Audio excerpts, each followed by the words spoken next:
Welcome to our lecture online. And now for something different. Notice when we take a look at that expression, there's something different about it. On the left side, we have some very big numbers as exponents. On the right side, we have the letter n as an exponent. Whenever we use the letter n, we tend to use that for a general case.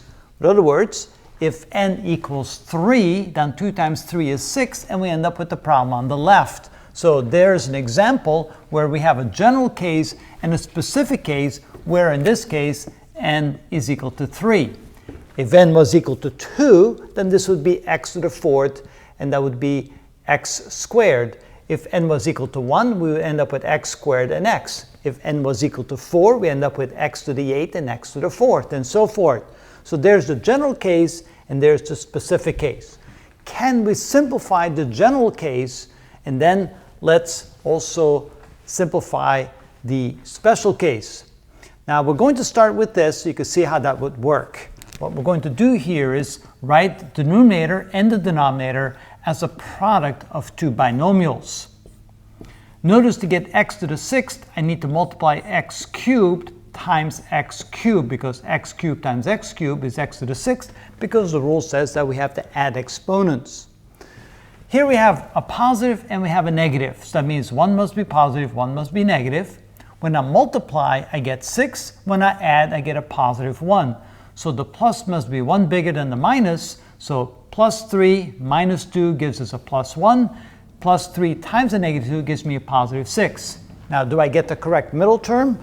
Yes, I would, because a negative 2 times x cubed is a negative 2x cubed, and a 3 times x cubed is a positive 3x cubed. Positive 3x cubed minus 2x cubed gives us plus 1x cubed. So that's how that works. In the denominator, it works the same way. We end up with an x cubed and an x cubed, because when I multiply, I get x to the 6th. I need a positive and a negative sign. When I multiply, I get negative 3. When I add, I get a positive 2. So, let's see here. A plus 3 and a negative 1. When I add these together, I get plus 2. When I multiply, I get negative 3. And I also get the correct middle term. Now, when I take a look at this, I realize that I have an x cubed plus 3 and x cubed plus 3. Those cancel out. So I can write this as 1 and 1. And so this becomes x cubed minus 2 divided by x cubed minus 1. Now, in the denominator, I have what we call the difference of cubes. I could factor that out, or I could leave it as it is. If I were to factor it out, this would look like x cubed minus 2 divided by x minus 1 times x squared plus x plus 1. Of course, that's not simpler than this, so probably I want to stop right at this point. Now for the general case, how do we do that? Well, kind of in the same way. We know we're going to write the numerator and the denominator as the product of two binomials, like this. To get x to the 2n, I need x to the n times x to the n. Again, when I multiply these two together, I need to add exponents. So x to the n times x to the n is x to the 2n. N plus n is 2n. For the signs, I do the exact same as I did before. I need a plus sign and a negative sign. When I multiply, I get negative 6. When I add, I get a plus 1. So plus 3, negative 2. When I add, I get plus 1. When I multiply, I get negative 6. So that's the correct way of writing the numerator in a factored form. The denominator is the same thing.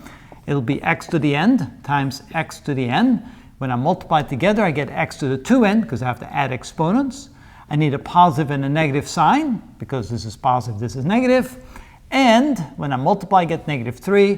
When I add, I get positive 2. So plus 3, negative 1. When I multiply, I get the negative 3. When I add, I get the plus 2.